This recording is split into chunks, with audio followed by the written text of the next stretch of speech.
एक लड़की अपने ढेरों सपनों के साथ शादी के मंडप में बैठती है। बाहर से सब बहुत खुश दिखते हैं, रोशनी होती है, जश्न होता है। लेकिन उस लड़की को खुद नहीं पता होता कि ये उसकी एक नई खूबसूरत जिंदगी की शुरुआत है या किसी बेहद दर्दनाक कहानी का पहला पन्ना। साल 2026 आने वाला है।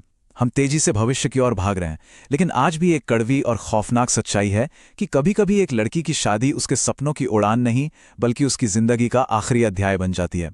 हमारे आज के इस विश्लेषण में आपका स्वागत है। आज हम दहेज नाम की उस भयानक सामाजिक बीमारी की सच्चाई को बेनकाब करेंगे, जो आज भी दीमक की तरह हमारे समाज को खोखला कर रही है। हम कुछ हालिया दर्दनाक घटनाओं और राष्ट्रीय आंकड़ों के जरिए ये समझने की कोशिश करेंगे कि हम एक सभ्य समाज के तौर पर आज असल में कहाँ खड़े हैं। चलिए, सबसे पहले उस दर्दनाक सच का सामना करते हैं जो हाल ही में हमारे सामने आया है। हाल ही में दो ऐसे बड़े मामले सामने आए जिन्होंने पूरे देश को हिला के रख दिया। पहला मामला नोएडा और ग्रेटर नोएडा इलाके का है। वहाँ एक महिला की मौत के बाद उसके परिवार ने लगातार दहेज प्रताड़ना और हत्या के बेहद गंभीर आरोप लगाए हैं। बताया जा रहा है कि पोस्टमार्टम रिपोर्ट में भी कई चोटों का जिक्र है। और दूसरा मामला भोपाल का है, जहां एक मॉडल की शादी के बाद संदिग्ध हालात में मौत हो गई।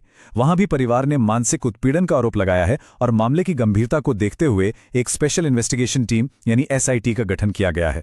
देखिए, ये याद रखना जरूरी है कि इन दोनों ही मामलों में अभी न्यायिक जांच चल रही है और आखिरी फैसला अदालत ही करेगी। लेकिन जरा सोचिए, जिस बेटी को माता पिता ने इतने प्यार से पाला, उसके सारे सपने इस तरह टूट जाना, ये जमीनी हकीकत कितनी खौफनाक है। अब बात करते हैं उन डरावने आंकड़ों की जो इस समस्या की असली तस्वीर दिखाते हैं। 16 से 18 ये कोई मामूली नंबर नहीं है, ये एक ऐसा सच है जिसे सुनकर रोंगटे खड़े हो जाते हैं। राष्ट्रीय रिपोर्टों के मुताबिक भारत में हर एक दिन, जी हां हर रोज, लगभग 16 से 18 महिलाएं दहेज से जुड़े मामलों में अपनी जान गंवा देती हैं। जब तक हम और आप ये चर्चा खत्म करेंगे ना, तब तक शायद कहीं कोई और महिला इस क्रूर प्रथा की बलि चढ़ रही होगी। अगर हम नेशनल क्राइम रिकॉर्ड ब्यूरो यानी NCRB की 2023 की रिपोर्ट पर नजर डालें तो आंकड़े और भी डराते हैं। साल 2023 में दहेज से जुड़े कुल 15,489 मामले दर्ज किए गए और सबसे दुखद बात, इसी एक साल के भीतर 6,156 महिलाओं की मौत दहेज से जुड़े मामलों में दर्ज की गई। 15,000 से ज्यादा शिकायतें और 6,000 से ज्यादा मौतें, और वो भी सिर्फ एक साल में। ये आधिकारिक आंकड़े चीख चीख कर बता रहे हैं कि ये बीमारी कितनी जानलेवा हो चुकी है। और अगर हम इसे राज्यों के हिसाब से देखें तो तस्वीर और साफ होती है।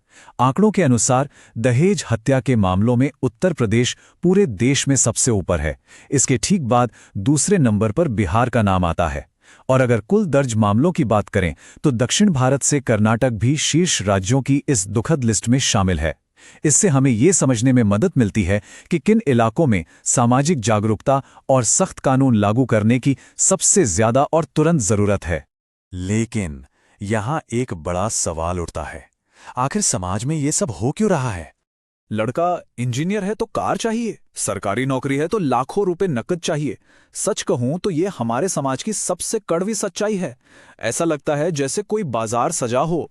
शादी के कुछ दिन बाद से ही नई नई मांगे शुरू हो जाती हैं। विवाह जो दो लोगों का एक खूबसूरत रिश्ता होना चाहिए, वो एक बिजनेस डील या सौदा बन के रह गया है।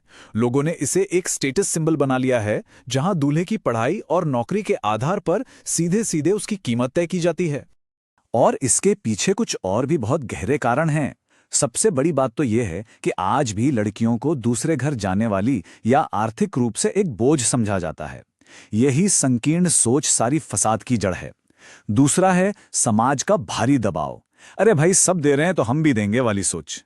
इस भेड़चाल ने एक गैर कानूनी काम को एक सामाजिक नियम बना दिया है। और सबसे हैरानी की बात, लोगों के अंदर कानून का डर बिल्कुल खत्म हो गया है। भारत में दहेज लेना और देना दोनों बहुत गंभीर अपराध हैं, लेकिन फिर भी लोग खुलेआम इसका लेन देन करते हैं बिना किसी डर के। और यहीं पर सबसे बड़ा विरोधाभास देखने को मिलता है। एक तरफ है समाज की चुप्पी। जब एक लड़की हिम्मत करके अपने परिवार को बताती है कि उसे प्रताड़ित किया जा रहा है, तो उसे अक्सर क्या सुनने को मिलता है? बेटा, थोड़ा सह लो, धीरे धीरे सब ठीक हो जाएगा। और दूसरी तरफ है कानून, जो साफ साफ कहता है कि ये एक संगीन जुर्म है। ये जो सह लेने वाली खतरनाक सलाह है ना, ये उस लड़की को और गहरे दलदल में धकेल देती है, जबकि कानूनी रास्ता शायद उसकी जान बचा सकता था। तो अब बात करते हैं सॉल्यूशंस की। इस सिस्टम को आखिर कैसे बदला जाए? व्यवस्था में कुछ तुरंत और बहुत ही ठोस बदलावों की जरूरत है। सबसे पहला कदम, फास्ट ट्रैक अदालतों की स्थापना। दहेज के मामलों का फैसला सालों तक नहीं लटकना चाहिए, महीनों में आना चाहिए। दूसरा, तकनीक का इस्तेमाल।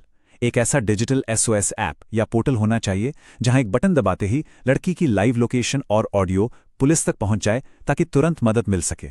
और तीसरा, एक बहुत ही जरूरी कदम, शादी के रजिस्ट्रेशन के वक्त दोनों परिवारों से लिखित में ये डिक्लेरेशन लेना अनिवार्य होना चाहिए कि इस शादी में दहेज का कोई लेन देन नहीं हुआ है। लेकिन देखिए, सिर्फ इन तुरंत वाले उपायों से बात नहीं बनेगी। हमें लंबी रेस के घोड़ों पर दांव लगाना होगा।